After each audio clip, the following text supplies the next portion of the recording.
Bonjour, bienvenue, mon nom est Ibrahima Touré, je suis consultant en informatique chez DMR. Dans cette vidéo, s'inscrivant dans le cadre de nos séries de vidéos sur la technologie WPF de Microsoft, nous allons présenter la leçon intitulée Control Template 3 dans le chapitre Control Template. Dans la vidéo précédente, nous avions réalisé ce bouton avec un ensemble de triggers sur ce bouton et éléments déclenchants participant au déclenchement d'un certain nombre d'interactions sur ce bouton aussi, comparativement au bouton normal récupéré depuis la boîte à outils. Donc dans cette vidéo, nous allons essayer de nous accentuer sur l'élément déclenchant désactivation et presse sur le contrôle. C'est-à-dire que sur ce contrôle-ci, lorsque nous pressons dessus, nous avons une animation qui se passe. Et aussi, il se trouve qu'en ce moment, que lorsque le bouton ou le curseur est appuyé dessus, nous avons un certain enfoncement du contour ou du bouton dans son ensemble, ce qui fait changer un aspect du contrôle et donne une certaine information à l'utilisateur d'un certain état de presse. Alors nous allons essayer d'appliquer la même chose sur ce bouton perso aussi, mais aussi essayer d'améliorer un peu l'état de désactivation de notre bouton à ce niveau. Donc nous fermons ceci. Dans la partie des triggers de notre contrôle template, nous allons venir et dans la partie désactivation de ce dernier, nous allons essayer de rajouter un autre setter ici à ce niveau. Donc nous faisons setter qui alors en ce moment va s'appliquer sur notre contrôle template lorsque ce dernier est désactivé, c'est-à-dire plus précisément sur le foreground de ce dernier. Donc en ce moment, nous venons et nous précisons le target name, c'est-à-dire le nom de la cible sur lequel l'application va se faire. À ce niveau, c'est notre border modèle. Et puis par la suite, en termes de propriété, nous allons mettre le foreground. À ce niveau, nous avons une certaine erreur parce que le foreground ici ne s'applique pas sur un élément de type border. Donc, lorsque l'erreur va en ce moment être levée, nous allons essayer de la résoudre. Et à ce niveau, nous ajoutons un setter. Et en termes de value de notre setter, nous allons simplement appliquer alors en ce moment notre ressource ici, c'est-à-dire notre extension de ressources statiques ici en termes de text border modèle désactivé.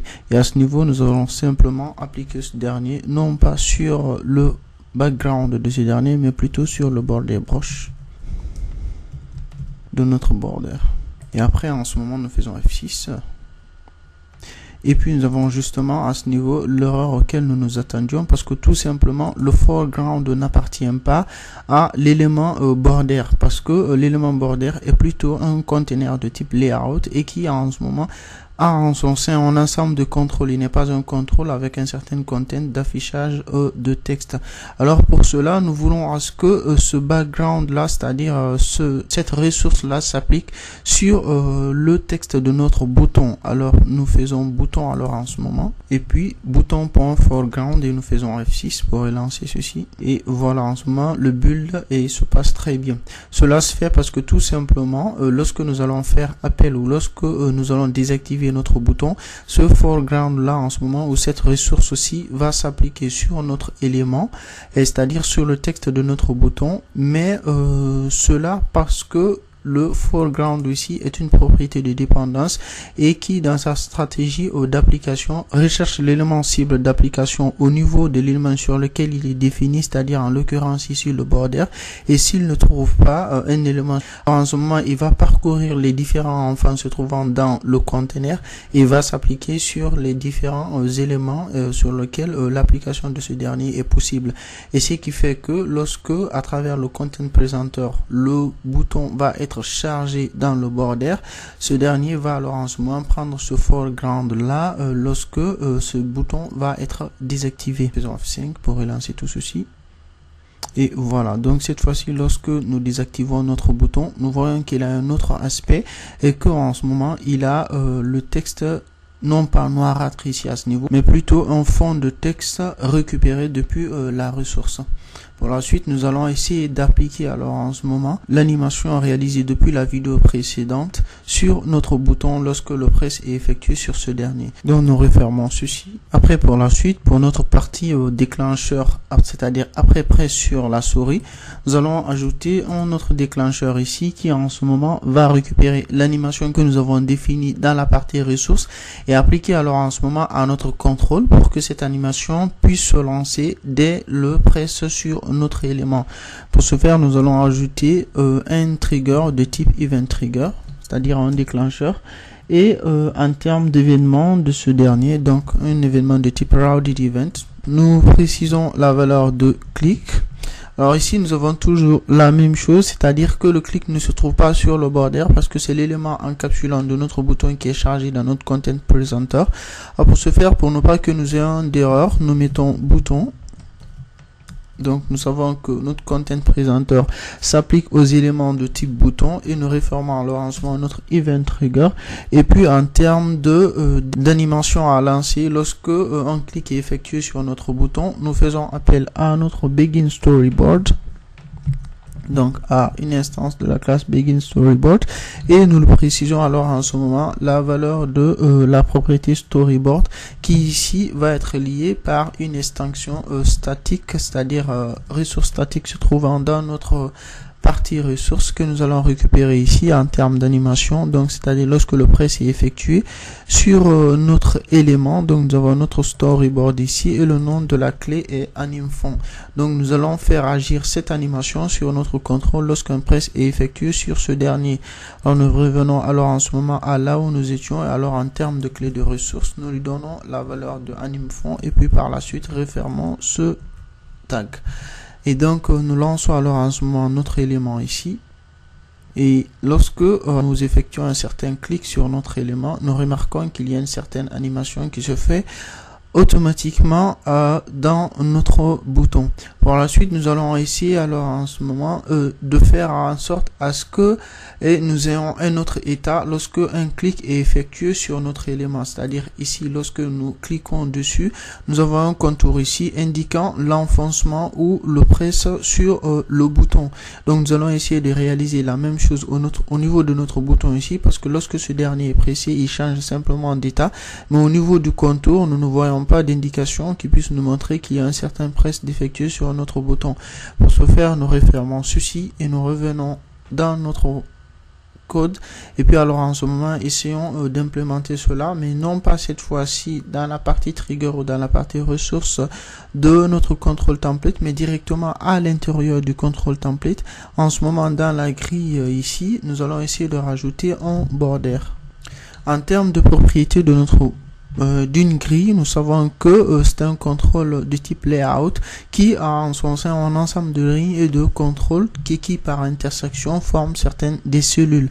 Alors en termes de cellules ici, nous avons notre border qui se trouve dans la cellule 1 de notre grille et qui n'en a que celle-là. Alors en ce moment, nous allons essayer de placer un second border toujours dans cette même cellule, éléments qui vont se superposer, mais puisque le premier va être invisible, alors nous ne verrons qu'un seul à la fois en termes de l'état de déclenchement sur l'un des deux éléments. Donc nous mettons border ici et nous refermons ceci.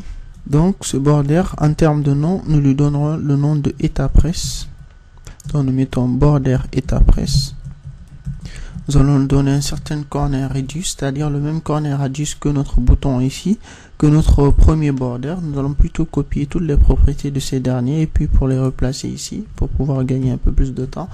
Et puis en termes de border thickness, c'est-à-dire de l'épaisseur de bordure, nous allons donner la valeur ici de à ce niveau 1, et puis pour la suite nous donnerons la valeur de 1 aussi.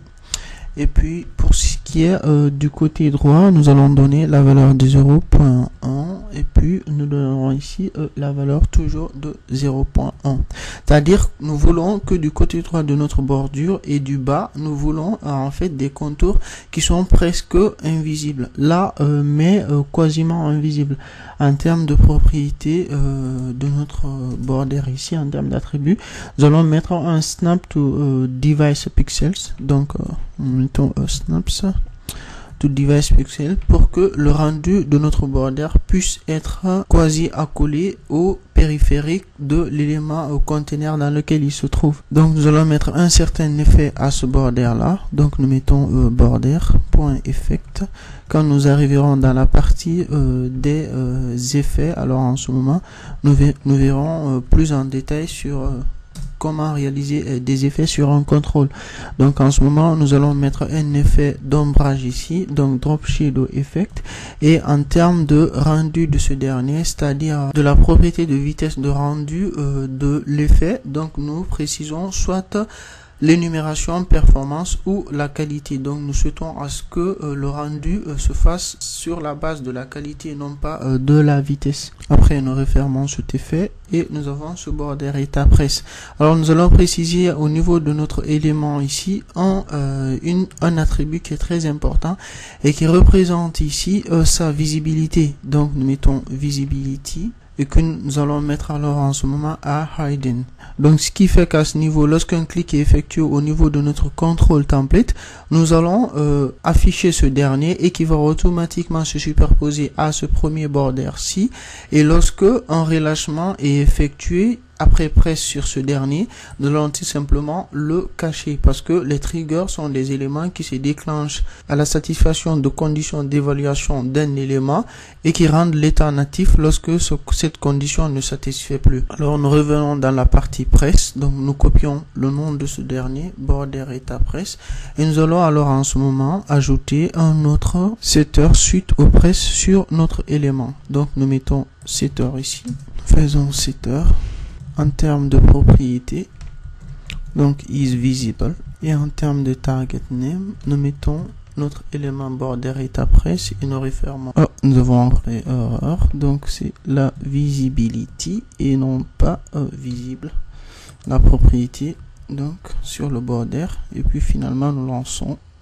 Nous cliquons sur notre élément, il n'y a rien qui se passe, nous revenons au niveau de notre setter, c'est-à-dire au niveau de notre ressource. Ici, nous avons de notre border que nous avons placé dans le control template. Nous allons lui ajouter un certain border brush à ce niveau, donc nous mettons border brush, que nous allons définir par exemple à la valeur de black, élément qu'on n'avait pas mis. Donc la ressource s'appliquait très bien, mais nous n'avions pas simplement défini le border brush à ce niveau. Donc ce qui est normal que en ce moment qu'il y avait un certain border qui ne va pas s'appliquer.